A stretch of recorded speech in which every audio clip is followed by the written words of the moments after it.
Assalamualaikum dan selamat sejahtera. Kami daripada Plan G. Kami ingin menerangkan kita orang punya lab pada hari ini. Kita punya untuk control circuit. Okay, sekarang ni control circuit dia akan berjalan bila kita orang start. Bila kita orang start, star contactor akan jalan. Dan bila sampai timer dia, contoh timer 4 saat, so delta contactor akan jalan. Delta contactor C3 lah, contactor yang ketiga. Tadi yang first tadi star contactor jadi contactor 2 yang jalan. So bila kita set timer dia, contoh 4 second, contactor 3 yang akan jalan. Okay. So kita nak try trip dia pula try trip dia. Kita test daripada kanan ke kiri. Okay. So lampu akan jadi kuning lah untuk trip light. Okay. So kita reset balik. So dia akan mati lah dia punya circuit. Lepas tu kalau nak ni, kita on balik je lah. Sudah on balik.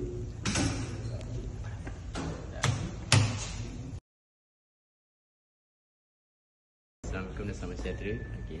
Sekarang ni saya nak terangkan pasal main circuit untuk power circuit star delta connection. Star delta connection sekarang ni kita tengah buat star delta connection.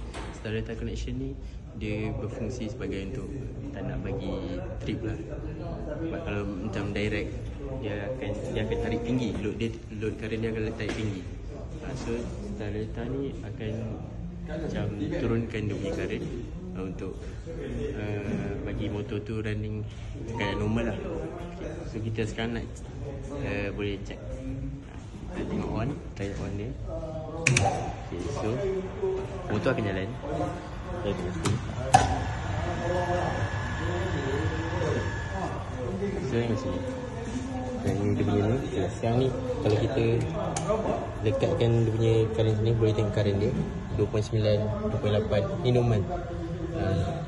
Tapi kalau kita tekan in rush, contoh kita stop, itu waktu kita balik, dia akan dapat bacaan yang paling maksimum.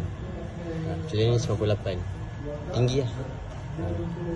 So sepatutnya yang kita dapat bacaan yang fokus tadi 2.8. So inilah fungsi star delta connection. Dia akan merendahkan voltage, merendahkan current untuk dapatkan dia punya yang sesuai lah untuk motor. Itu saja.